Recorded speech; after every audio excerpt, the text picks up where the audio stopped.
Well, grace to you and peace from God our Father and from our Lord Jesus Christ. Amen. Some of you know Margaret Wetter, a member who's moved across the water, and she came from a very large family who went to church every Sunday. However, her mother was kind of savvy, and so they always sat in the very back pew, right? All these kids, mom on one end, dad on the other. And even so, they kind of had their shenanigans. Well, she tells the story about how one Sunday, the offering plate was coming down the pew, and instead of taking it and passing it, one of her brothers went like this. And the coins, because this was a long time ago, all the coinage went everywhere. But these days, not so many coins in our offering, right? And actually not that much cash. I would say many people offer their gifts electronically, automatically, by text. So in a sense, once those things are set up, there's really nothing to do when the offering happens in worship.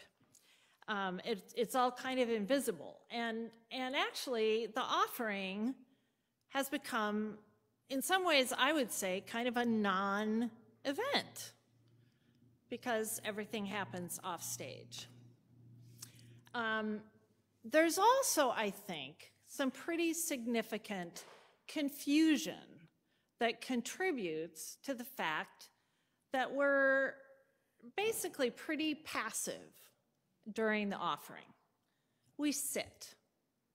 Maybe we stare off into space. So, I'd like to start with a question. Are any of you collectors? I actually happen to be looking at one right here. Nelson, I know you collect everything, the collector par excellence. I know about bikes, right? What else? Guns, okay.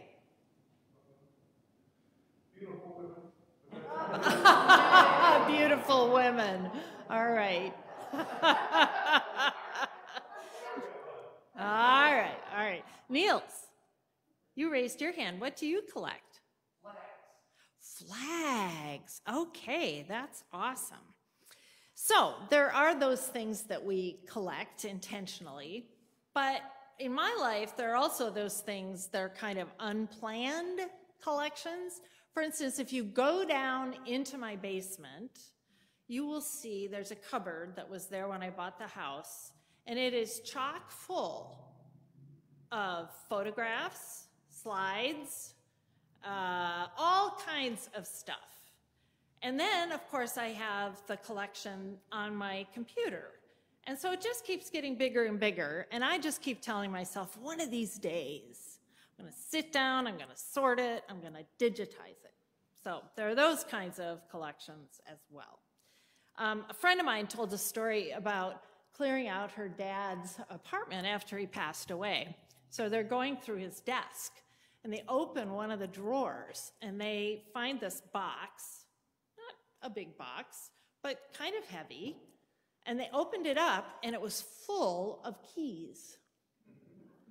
And then they looked, and they noticed that on the top of it, written in very precise script, it said, "Keys I do not have the locks for."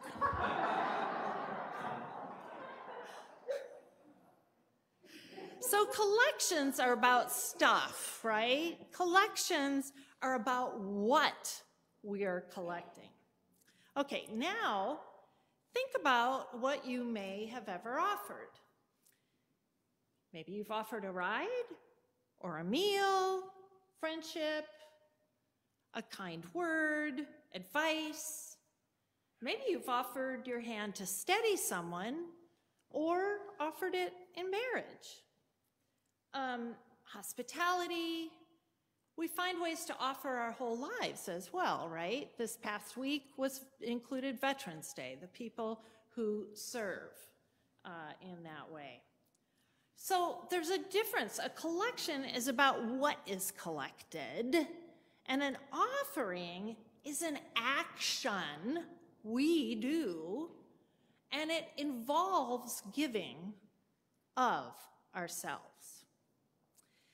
And I think where we get mixed up is that when we look at our bulletins and we see that word offering, in our heads, we're actually thinking collection, right? But the offering is not the stuff in the plate. It's the act of giving of ourselves in relation to God. So ushers do not take up a collection as if we have to give them something, as if they're taking something from us. What we do is, an offering is where we offer ourselves to God through our gifts. So today, first fruits offering, right? Pastor Gretchen's already talked a little bit about that. I also will admit that before this week, I had kind of a vague idea about what first fruits offerings were. I knew it was thought of it kind of as a quaint pre-Jesus ritual where the ancient farmers, which was most people, would, they were making their living off the land, and they would bring their grain or their fleece or their oil or their wine or their honey to offer to God. Okay. But I did a little digging around. I looked up a bunch of passages that were about first fruits, and what I found, I really appreciated. It gave me a whole new take on it. Because what I saw was that first fruits offerings, and in a sense offerings in general, are not about what you give. They're not about how much you give, but these passages were about how you actually give. It's about the giving. So first fruits were given at the very beginning of the harvest. They were the first yield. And this meant that people, these farmers who depended on the land, were giving what they had in hand before they could know for sure what they would ultimately receive. They didn't know whether insects or weather or fire might devastate it all. My ex-husband Bruce grew up part of the time on a farm, and so I heard his stories of homesteading grandparents, including his granddad, who lost an arm in a combine and continued to farm with one arm. And what I learned was there's absolutely nothing certain about farming from year to year, season to season, day to day. So giving to God what you have in hand before you have anything else, before all the numbers are in and the income is analyzed, that is a huge act of trust. Why? Why do this risky thing? Well, Leviticus 28 says this: when you come into the land I'm giving you, and you reap its harvest, you shall bring first fruits of the harvest to me. In other words, it starts by reminding them and us first of what we have received from God. That's the starting place. Oh, yeah, that's right. I have this harvest to offer because God gave me the land it has been growing on. God is providing for me. So trust. Trust. We give in trust. We give with an awareness of all God has first given us. But there's more. There's some stuff about the actual moment of offering. So in Numbers, it says, your first fruits shall be a holy convocation. You shall not work at your occupations. So for me, the way to summarize this is stop your doing when you're coming to offer to God. We are so busy. We are human doings so much of the time. But it's as if God is saying to us, be fully present as you offer your gifts, as I am fully present to you all the time. God is saying, you're not giving to an idea. You are giving to me, now, present, however little you understand or know me.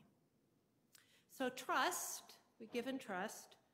We give with being fully present.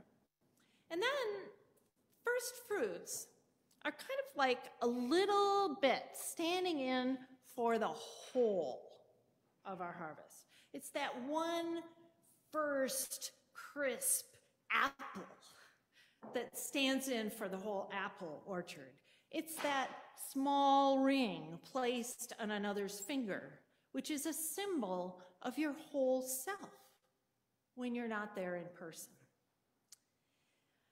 I love the story, and I know some of you have heard this, but it's about Shirley Anderson. Shirley Anderson it was a longtime member here, and Shirley always came late. And not just 5 or 10 minutes, like half an hour, 40 minutes, 45 minutes. And so when we moved the second worship time from 10 to 10:30, I thought, oh, cool. Now she'll be able to participate in more of the service. But she didn't. She just came later, and she kept doing this. Well, she would often come after the offering, right? So as she would come out of church, she would press her offering envelope into my hand. And every single time she did that, over 20 years, it clearly was marked $2, okay? And then she would go, often she'd spend time in the prayer chapel and stop by and have a chat with me on the way out. Well, Shirley passed away this spring, and she left half of her estate to our Redeemer's Lutheran Church. So, a token of the whole.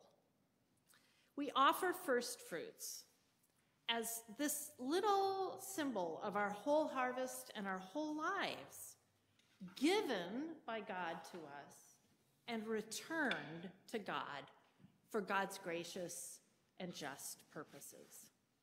In our offering, all we have and all we are is consecrated, as was certainly true for Shirley. Trust, stop your doing, a little bit standing for the whole, and finally, don't separate your giving from your living.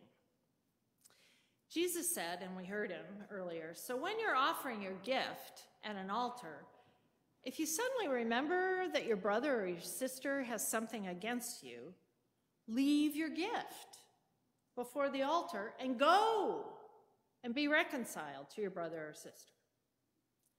What I hear God saying here is, hey, you may think that you're offering me with your gift, but if you aren't living and loving in ways that honor me, stop and go do the harder thing.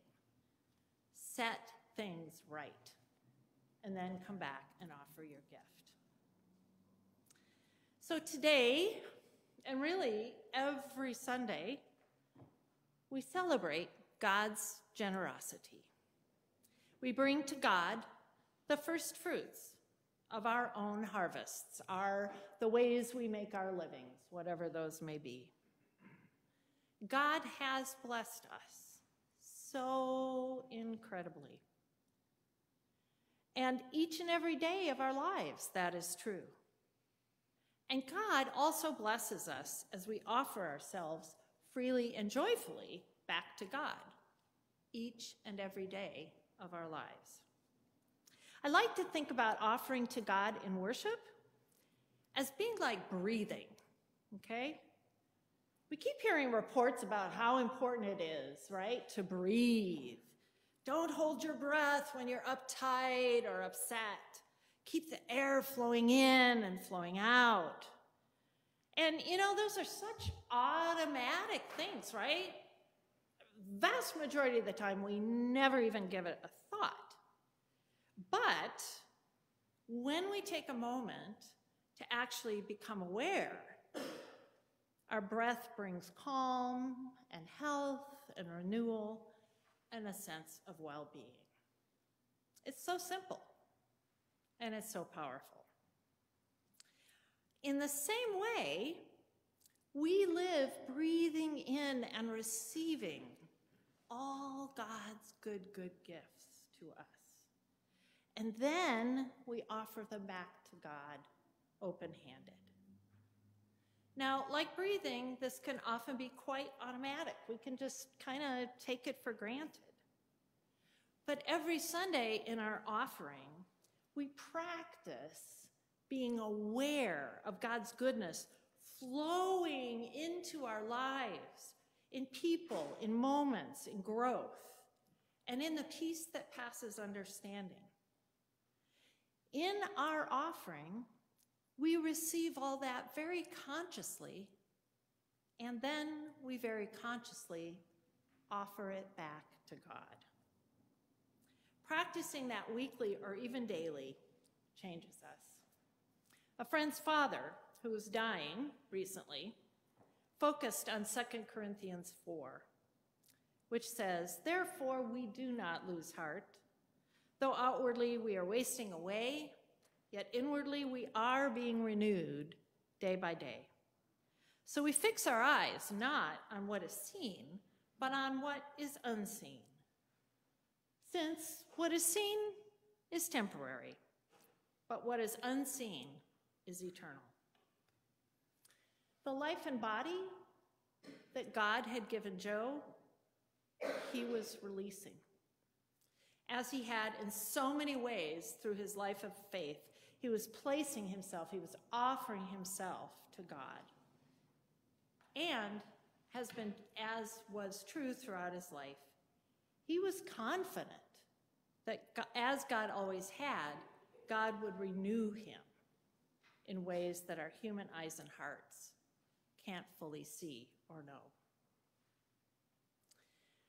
Today, during the time of our offering, my prayer for you and for me is that you will pay attention to how you offer to God, whether or not you put something in the offering plate. How you offer in trust, in reverent awareness that God is right here now, in conscious gratitude for some of the ways God's goodness has been part of the last week. And then offer yourself to God with open hands and open heart for God to use for the life of the world. Friends, are we not humbled by all that God has done within this community of faith over the last 2 years, despite the pandemic and all its dispiriting and painful realities? Then let us give a shout. Let us use the word, the Hebrew word for first fruits, which is bikurim, which means the promise to come. Isn't that cool? We offer these first fruits. They are the promise to come. As the psalmist said, "This is the Lord's doing, and it is marvelous in our sight." Thanks be to God.